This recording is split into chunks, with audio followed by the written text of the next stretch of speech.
Bueno, buenas tardes a todos y todas, bienvenidos y bienvenidas a esta nueva reunión de nuestro Instituto de Investigaciones de Historia del Derecho. Hoy tenemos el honor de tener la visita de una joven investigadora francesa, Laetitia Guerlain, a quien conocemos en el instituto por su participación en una obra colectiva sobre la enseñanza del derecho en distintos países del mundo, que está en prensa y va a ser publicada en México. Así que voy a presentarla para los que no la conocen. Laetitia Guerlain es profesora de Historia del Derecho en la Universidad de Burdeos, de Francia. Su investigación se centra en la historia del conocimiento jurídico en la era contemporánea, especialmente en la historia de la relación entre el derecho y las ciencias sociales, como la sociología y la antropología. Su trabajo se inscribe en el marco de una historia intelectual y cultural del derecho, atenta a la materialidad de los medios a través de los cuales se transmite el pensamiento jurídico: revistas, géneros literarios, redes, circulación del conocimiento, viajes, intertextualidad, etc. También atiende a la historiografía de otras disciplinas, como la historia, la sociología, la antropología, la teoría literaria, los estudios de la ciencia, y utiliza las humanidades y las ciencias sociales tanto como objeto de investigación como método de trabajo. Así que, Laetitia, welcome to our institute. I understand you're going to speak in English, right? Sí, sí, gracias. Sí. ¿En And inglés? you're going to run a PowerPoint in Spanish, right? Okay. Claro, So sí. let me make you host so you can Ya. share the screen. But I ask you to let in, I believe that to let in all those who want to join later on. Ok.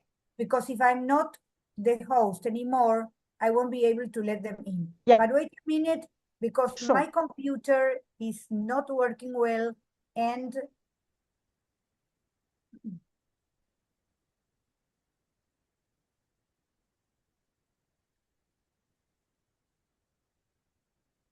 great. Ajá. I believe you right Alors, now. You are the host. yes. Can you see Okay, that? just a second. Not yet. Yeah. Yeah. Go ahead. What you can do is make the slide appear on the home page screen. Ok, ya. Better? ¿Mejor? Mejor, mejor. Ok, entonces, Letitia va a hablar en inglés, pero tiene, ahí está, perfect. Tiene la presentación en español para que puedan seguirla los que no tienen tanta fluidez en inglés. Ok, thank you very much. The floor is yours. Gracias. En primer lugar, buenas tardes a todos y todas. Y quiero agradecer a Viviana por haberme invitado. Es un honor y un placer estar aquí con ustedes. And now I switch to English. So today I'm going to speak about a topic that is the subject of a book that I will be publishing next fall, hopefully. And the topic is traveling jurists in the 19th and 20th centuries. So I chose this topic because when we, I'm trying to move on with the slides. Because when we speak of the circulation of ideas, French legal historians always address this question by paying attention to the circulation of the texts through their translation. It's true that legal ideas travel through translation, but they also travel when jurists themselves go abroad, of course, give lectures, meet colleagues, etc. And this impact of the circulation of men, not just the texts, has been overlooked in France for the 19th and 20th centuries. So I feel like legal historiography abroad is in advance compared to French legal historiography. And one example that you can see here is the exiles, of course, of jurists during the 1930s, but it's just an example. So why did French historiography not work on the circulation of men? Well, because for a long time, French legal historians have only considered the legal text as a finished product, which means that legal historians used to study the texts themselves, regardless of what we now call la historia material del derecho. And it's a new trend in French historiography. And the idea of this new trend is very simple. It's just that a jurist, to do his job, like write about law or draft a law, must go to a library, borrow books. He must, have a good publishing network. Sometimes he must get his research funded, and he must travel sometimes to gather materials or to meet colleagues. So there is, at the moment in France, a turn to the materiality of the scholarly work. And this shift of the historiography has been influenced by Christian Jacob, who is an historian of science in general. And those historians of science in France now pay great attention to the material contingencies of scientific work. So as a result, in France, we now have a lot of scholarship about the history of law libraries, scholarship about the history of publishing houses, and also about legal literary genres, the history of legal journals, of textbooks, etc., etc. This has been developing within the next 10 years, the past 10 years, sorry.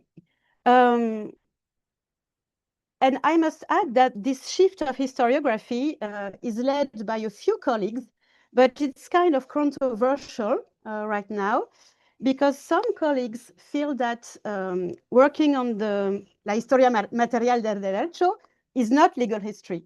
They argue that it's rather a part of cultural or intellectual history, broadly speaking, but that this question can be addressed by general historians. So for those colleagues, the job of legal historians is to address the technicalities of the law of the past, regardless of the context. So there is a controversy, an ongoing debate in France between contextual and internal legal history. So that was my starting point. So to address the question of jurists as travelers, many sources were available, but not of the same quality. And I actually discovered an archival collection, very convenient because it was very coherent. So you could draw statistics and things like that. And it's the archives of the Department of Scientific and Literary Missions of the Ministry of Public Instruction. And it's an interesting department because for a century it funded many, many study missions for all French scholars or learned people, eruditos, of all disciplines, archaeology, anthropology, geography, botany, and so on. And it funded both individual study missions, but also collective ones, like exploration or big archaeological missions. And you have here two very famous examples of missions that were funded by this department. And it's a department that is also interesting because it documents the relationship between knowledge and the state, between the state and learned people. So in practice, a scholar seeking funding for a research mission submits an application to the department, which either approves the mission or rejects it. And those archives are mostly individual files of prospective travelers. You can see here the individual file of Gustave Boissonnade, who was a professor of law in Paris and who went to Japan to study law there and teach there. So if the mission is accepted by the ministry, the traveler has to write an official report with the results of his stay abroad and what it brings to science. So my surprise was to discover that among those individual files, I recognized a few names of jurists I knew, which was not obvious because it's a ministry of Científicas et Literaires, so it's not about law. But there are a few, actually a few jurists, and I did a little bit of digging because I was intrigued, and I found that many legal professionals, by that I mean law professors, abogados, judges, notaries, were actually making money to go study something abroad. And these missions, and that was a second surprise, were not always legal in nature. Sometimes jurists wanted to go abroad for topics that were not related to law at all. So I thought there was room for an inquiry here and for a bit of investigation. So as you can see, my study focused on a sample of 118 jurists who filed 156 requests, and that's 7% of the total number of requests, all disciplines included. So that's not much, but that's something. So let's dive into those records. And first of all, let's start with the purpose of the mission's request. So why do jurists want to go abroad on a mission and to study what? So 64% of them want to study something related to law, and 36% want to investigate something other than law. And if we begin with the law-related missions, so I just highlighted three main topics that you can find in the files. Firstly, a significant proportion of these missions were aimed at studying how law was taught in other countries. So this makes sense for a Ministry of Public Instruction, of course. And in the 1860s, France was considering reforming its higher education and needed to know how law schools worked abroad, and especially in Germany, the enemy, you know. So that was it. But law professors also requested missions outside Europe that were part of a cultural diplomacy, especially in the East, where many Western powers had established a presence. And the ministry actually authorized missions to Lebanon, to Egypt, to Japan, which were then used to establish law schools in those countries to counter British or German influence. So this is the first point. And secondly, many legal scholars requested missions to study the law of a particular country. So this is part, of course, of the rise of comparative law, because in the early 19th century, legal scholars did not have many foreign texts at their disposal. So they had to travel abroad and just copy the codes or copy the laws. So they would go to Sweden, to Norway, to countries like that to gather the laws, and to translate them, of course. And thirdly, there are quite a few missions related to legal history, since the ministry considers legal history to be a part of general history. So it considers that it's literary. So these missions involved touring European libraries to find books or historical sources that were not available in France. Or it could involve transcribing epigraphic inscriptions in museums, or even in archaeological dig sites themselves.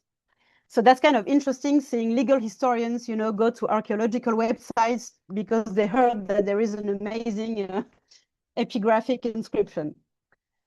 So what we see through those law-related missions is that traveling sometimes is part of day-to-day legal work, and this is kind of overlooked by historiography.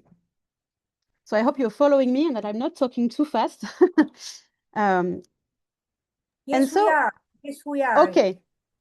Excellent. Great. So second point is missions in other fields than law. So as I said, 36% of the requests have nothing to do with law, which is kind of surprising. And this is particularly the case with history in general or archaeology. So it may seem surprising at first, but in fact, many lawyers were also antiquarians and members of local learned societies dedicated to local history or to archaeology in the 19th century. So this is interesting because it, so I missed a slide here. I don't know where it is. Yeah, here. Sorry, I inverted two slides. It's interesting because it invites us to reconsider what we mean by jurist in the 19th century in the French context. From our contemporary perspective, being a jurist is all about legal education and technical skills. But in French 19th century, being a lawyer or being a judge was not limited to this contemporary definition. It meant maintaining one's social standing. And until the interwar period, many French lawyers did not go to court at all. So being a jurist implied having a hobby, belonging to learned societies where they could mingle with, you know, doctors, local notability, but not so much having professional skills. Nobody cared. So this is never taken into account by legal historians, even though it's an integral part of what it meant, socially speaking, to be a lawyer back then. And we can see that very, very clearly in the archives. We have many jurists who are actually renowned archaeologists or local historians. So now, geographical destinations. Where do those jurists travel? So Europe is the main destination, and especially Germany, Italy, and the UK. It's not surprising because the candidate to a mission must know the language. And also, jurists have a tendency to travel to countries that they feel can be compared to France. And outside Europe, the French colonies, of course, are well represented, but not that much, because in 1899, a similar department of missions was created within the Ministry of Colonies itself. So that's about it for the geographical destinations, Europe and the colonies. And I wanted to emphasize on Latin America, but actually I did not find much. It's not well represented in my archives. There are only a few requests to go to Latin America, and one of them is by Émile Desraux. You may have heard of him, I don't know. Émile Desraux was born in Brazil. He studied law in Paris and in Rio de Janeiro, and he then settled as a lawyer in Paris and in Buenos Aires. And I understand that there is a town in Argentina named after him. And he published extensively about the Indian races of South America, about international private law in Argentina, about life in La Plata in Patagonia. You have here a list of his books. And actually, he asked for a mission in 1886 to study public instruction in South America from the point of view of the influence of France. But the request is rejected by the ministry, the official motive being that the request arrived too late. So that's not very interesting, but that's the only case I have as far as Latin America is concerned.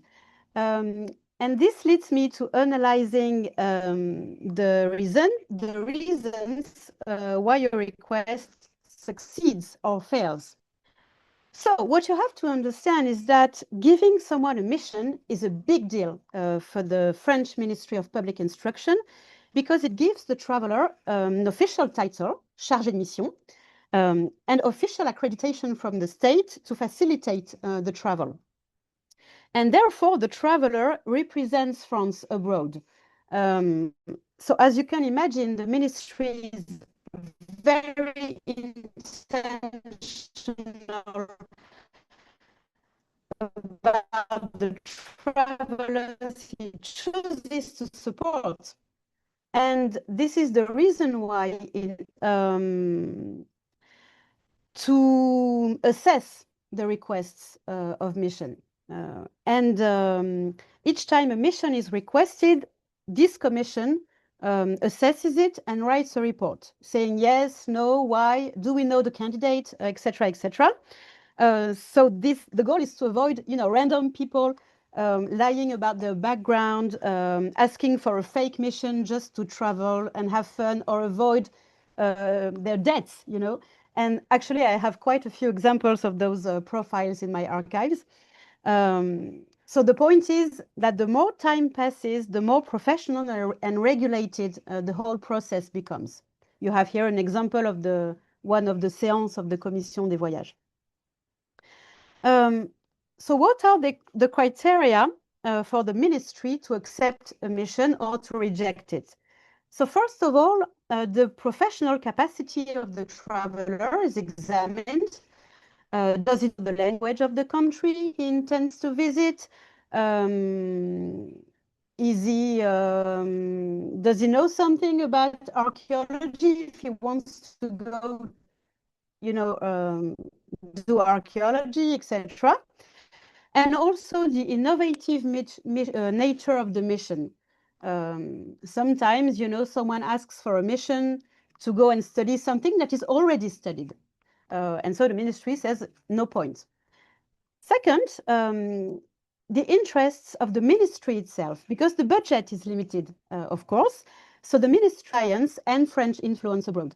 So there is kind of a balance between the interest of the traveler and the interests of the state. And a third criterion I will insist upon is the scientific field of the mission. What do I mean by that? The department is called Service des missions scientifiques et littéraires. So the goal must be either scientific or literary. So by scientifique et littéraire, the ministry intends to stress that the goal of the mission must be pure science, without considering potential applications. So for instance, if you want to study something related to trade, I don't know, the ministry will say, this is not science, go and see the Ministry of Trade. But law, what about law? Is law scientific? Is law literary?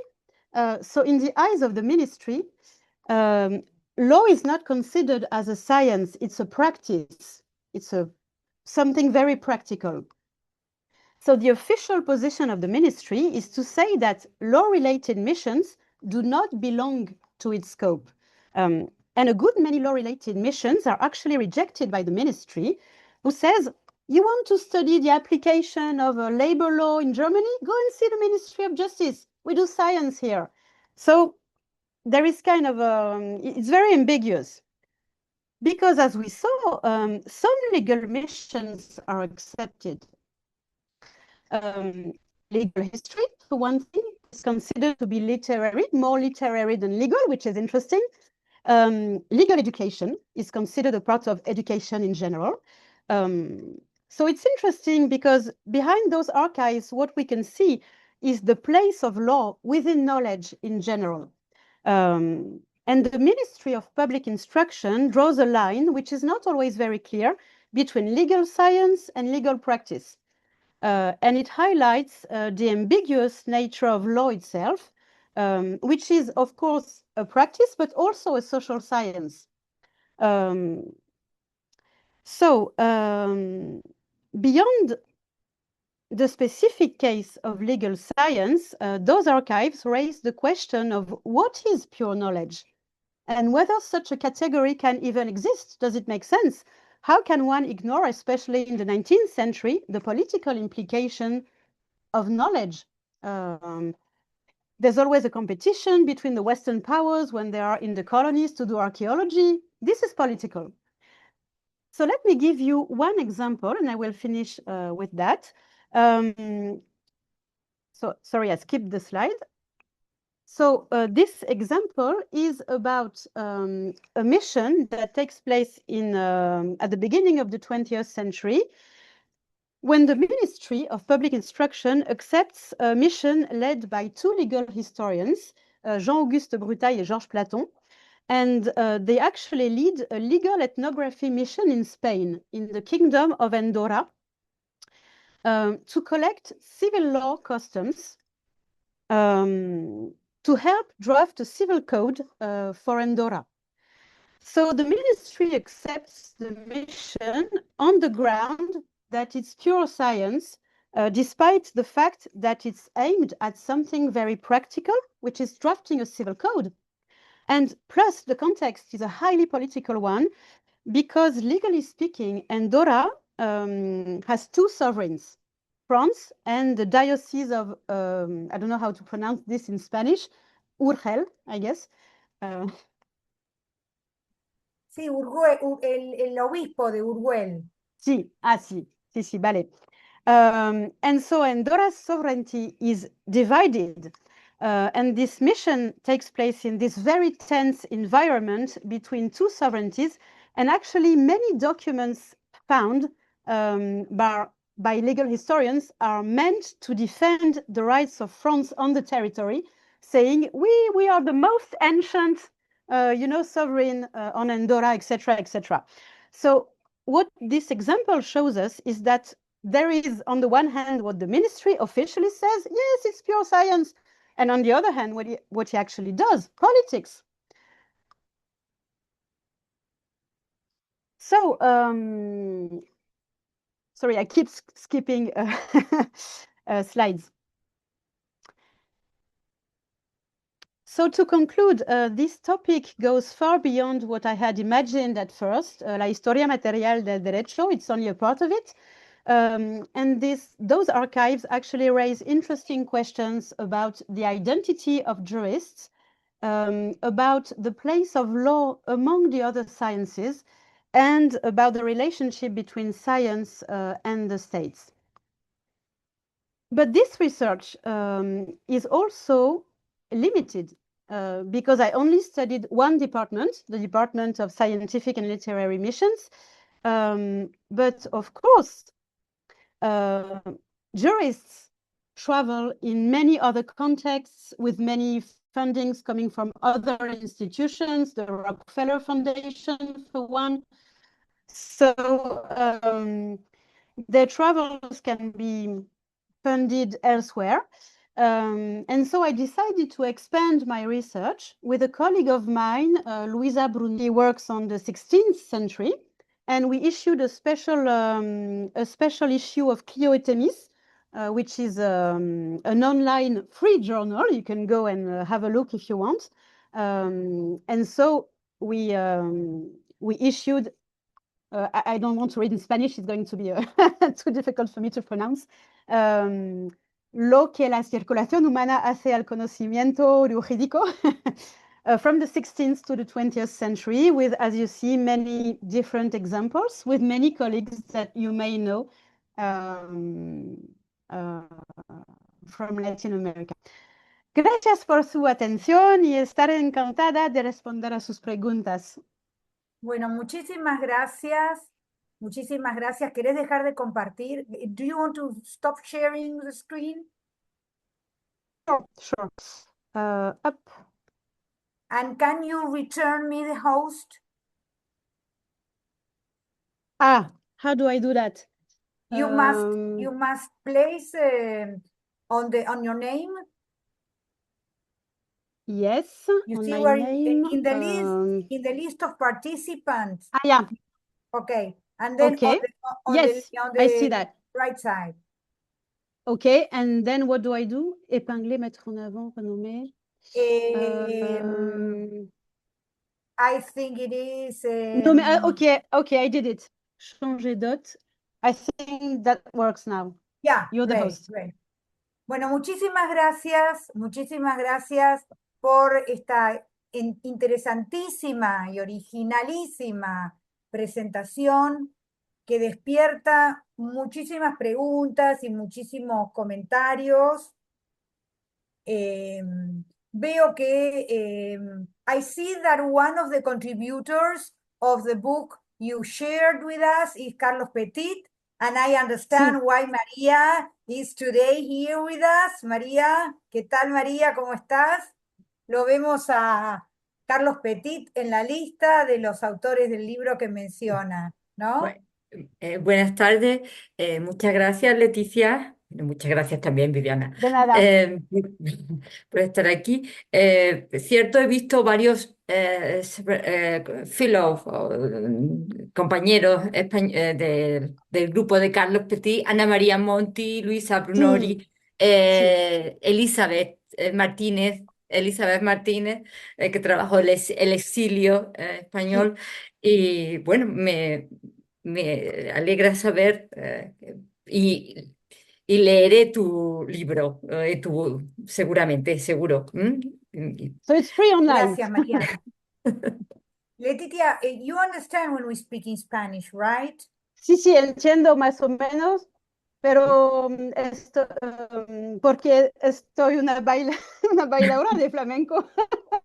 Ah, ok, ok. Mi maestra habla en español, entiendo más o menos, pero Ok, bueno, entonces ahora vamos a, como faltan 5 minutos, vamos a cortar ahora, volver a salir y volver a entrar para poder abrir un espacio de comentarios y preguntas, con el mismo link. So, as we are running out of time, we are going to stop with this link and then re-enter in a few minutes, okay? To continue with the questions okay, and answers, because this is a free Zoom, right? So we don't have any more time left, okay?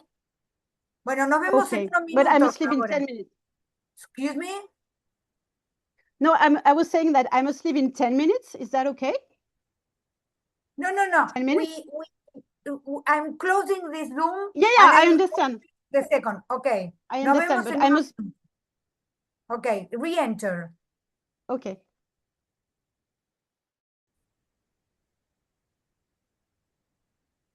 Continuamos entonces con la última parte de esta charla que nos dio Laetitia Guerlain. Y bueno, ahora abrimos este espacio a las preguntas y a los comentarios. Yo tengo unas cuantas, pero como buena anfitriona voy a darles el uso de la palabra a nuestros invitados, que les voy a pedir que se presenten. Letitia, let me tell you that we don't have many people that can join this meeting synchronically, because right now it's 3:40 in Argentina, and most people are working right now. Yeah, I When know. this schedule of the 3 p.m. Was scheduled when all of us were working at home. And Okay. later we prepared a survey asking if they wanted to change the starting hour, and Yeah. they told that they won't. So we continue with this schedule, but anyway, this meeting is recorded and it is going to be loaded to our YouTube channel. So any person who would like to listen to you will have the opportunity to do that. Okay. Okay, sure. We have more than 200 videos in our YouTube channel. Great. Okay, so I see that Salvador Latorre has raised his hand. So Salvador, go ahead, adelante. Presentate. No You're se te... mute. Estás apagado, tenés el micrófono apagado.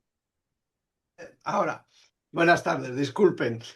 Disculpen que no hable inglés, pero yo el inglés no es mi fuerte, lo siento. Uno no puede ser perfecto. Bueno, muchas gracias por la invitación, doctora Viviana.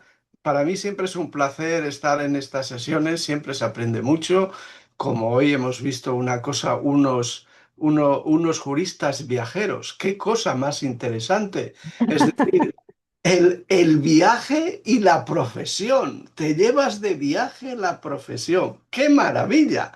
Una maravilla. Bueno, soy Salvador Latorre, soy licenciado en Derecho, máster en Derecho de las Administraciones Públicas y soy funcionario titular de la Administración de Justicia aquí en Alicante, en España, y doctorando de la Universidad de Alicante en el área de Historia del Derecho. Por eso estoy aquí.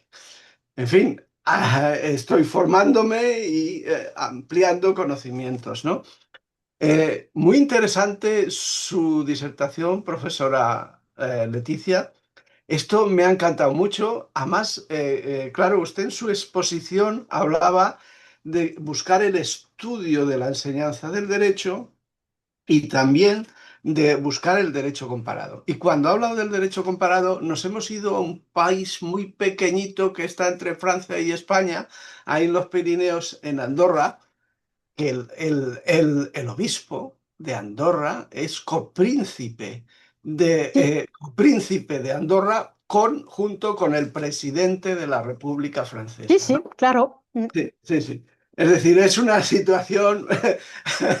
Tienen dos jefes de Estado que son de otros estados. Andorra. Es una curiosidad. Y tal.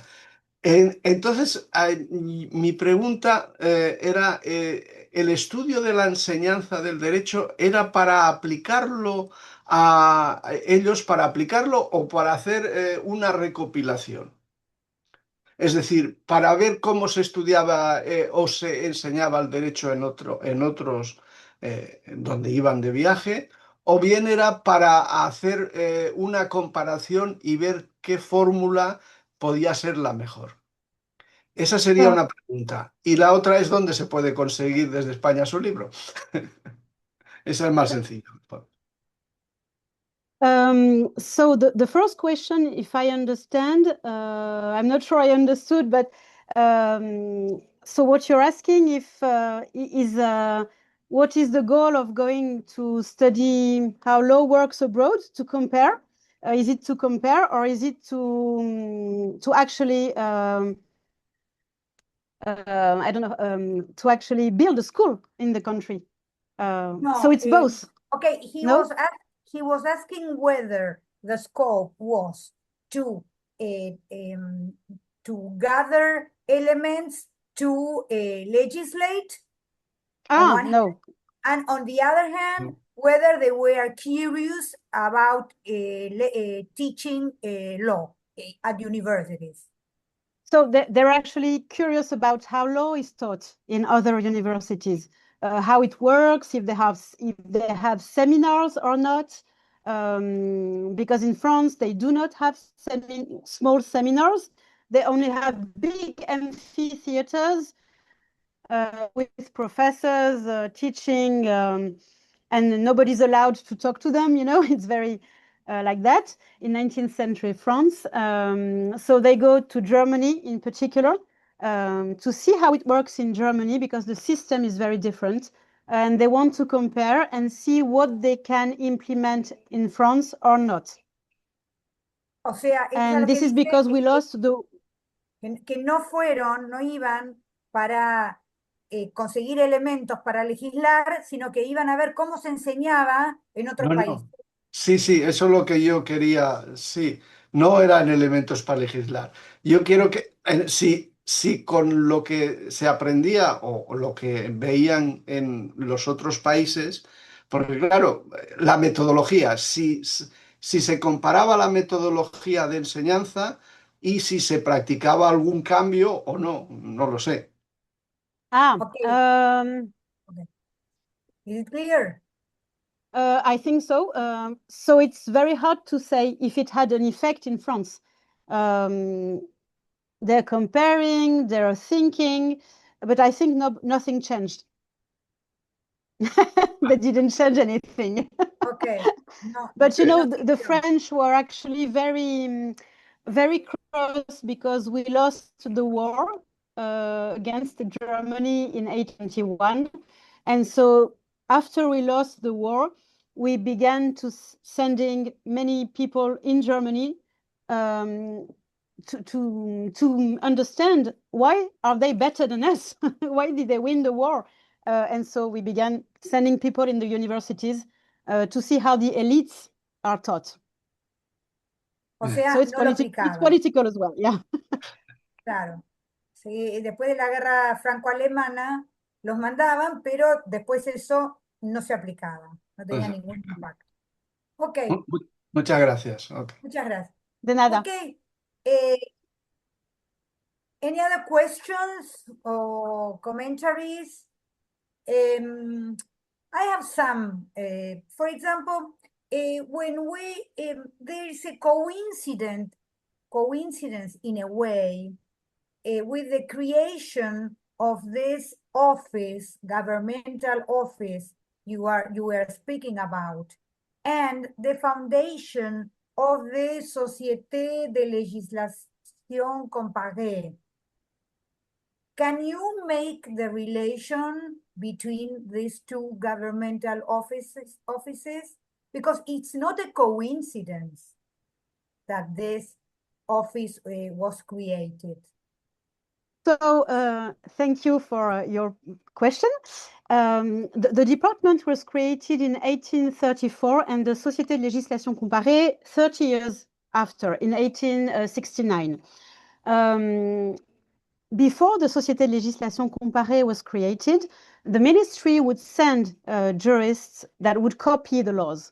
But after the Société de Législation Comparée was created, they felt that it was too expensive, and they simply wrote to the countries saying, can you send me a copy of your law? And so they stopped sending jurists, and the Ministry of Justice had a department specifically dedicated to writing to countries to gather the laws without sending people on the ground. Okay, so it's something very important for you to bear in mind the influence of the foundation of the Société vis-a-vis the other governmental office. Sure, absolutely, yeah. I have a chapter in my book on, not a chapter, but a part on the Société de Législation Comparée and the relationship to the... Okay, great. And another thing is one of your last slides about archives. We had here in our institute a couple of years ago a lecture by a researcher that is a specialist in, I don't know how it is said in English, archaeology, how do you say it in English? Archaeology? The science of the archives. Those archivistique in French, but yeah, I see what you mean. Yes, I okay. understand. And she said, and she said that archives were created because those states that were appearing or that were becoming to exist needed documents to legitimate their existence. And yes, that is what you said in the last slide. And the same happened in Argentina. When our Archivo General de la Nación was created, it was because politics needed documents to legitimate Argentina. absolutely. No sé si entendió lo que dije, lo que mencionó Letitia acerca de la necesidad de los archivos para legitimar la existencia de los países. No por nada, esa preocupación por los archivos, por lo menos en el caso de Argentina, aparece en los años en los que Argentina necesita organizarse y necesita legitimarse. Así que coincidimos, esto pasó también en Argentina. It's very interesting. Yeah. Another thing that I made a comparison is the situation of the Italian jurists that had to emigrate to America because of the laws of Mussolini. That is something very interesting that happened to Argentina and to Brazil. We had many cases of jurists who contributed, who emigrated, who became professors at university, and they had to run out of Italy because of the loss of Mussolini. Estaba diciendo el caso, sí. I remember, I think Anna Maria Monti wrote about that. I remember her speaking at a seminar organized about about this. Yes. Yeah, but I don't think she referred to jurists. Yes, she did. To jurists. Okay. Anna Maria Monti. I think so. Yeah. I will check, but I think so. But it's very interesting. It's fascinating. Okay. ¿Alguna otra pregunta, algún comentario que quieran hacer ahí? Que la veo a María, lo veo a José Manuel. ¿Quieren hacer alguna otra pregunta? ¿Quieren comentar algo? María, tenés el micrófono apagado. En España tenemos una situación parecida hemos estudiado los países donde iban los juristas con becas, con bolsas sobre todo en los años 30, pero que iban a estudiar derecho y fueron especialmente a Alemania en esos años. Pero entiendo que la misión, la institución francesa, no era solo para estudiosos, no era solo para académicos, ¿verdad? Era para más amplio. Sí, para abogados, judges. Profesionales, no solo estudiosos. No solo académicos, sí. Quería, yo pensaba en People nuestro who are caso. considered. Sí, you can speak in English. I can understand, but speak Okay. English for me is horrible. Anybody could file a request. Anybody, long as they were considered erudito. Even if it was not their profession, because of course science was not always a profession like it is today. The disciplines were not exactly what they are today in universities, so they were not only academics, not only law professors or history professors. And also those archives show the growing support of the state for field-based disciplines, like, I don't know, sociology or anthropology in general, at a time where the academic landscape was dominated by the humanities, by classic Greece and Rome and history, and going on the ground, on the field, was considered secondary science. And the result, but it began to change. The result always they had to read a book, or they had to write a report. Sí, because for a professor, write academic work, but in this case, really, it's difficult they had to write. They had to write a report after the trip. And so in the archives, you found those manuscript reports that are very, very thick. And sometimes they would be published because the ministry has a journal that publishes the best reports. So some of them are published and some of them are not. They are assessed by the commission, which says, yes, it's scientific enough, or no, it's nonsense, let's not publish that. But yes, they were supposed to write a report. And some of them did not. And so the ministry says, oh, we're waiting for your report, but it never comes. So Okay, one last question, because I was surprised when you told us that they traveled to countries that had similar juridical systems, and you mentioned the United Kingdom. oh, no, I meant, okay. No, I meant things that they kind of know, Western things. They would rather go to, to study how justice works in the UK than in an Indian tribe, for example, where there is no written law.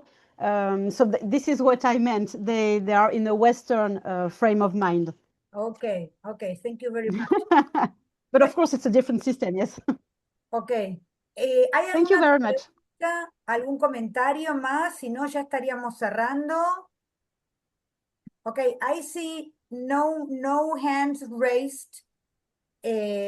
So I guess everything was clear, everything was splendid, and I congratulate again Laetitia. Thank you for your invitation. It was my pleasure. No, thank you. And Thank you. we are, and Salvador asked how to get the book. The book, it will be published, I don't know when, in next fall, but I don't know when exactly. Printed? Paper, yes, paper. No internet access? No internet access. It's an old-fashioned publishing house. Oh, I see. No. Salvador, no lo van a poner online. Va a haber que comprarlo en papel.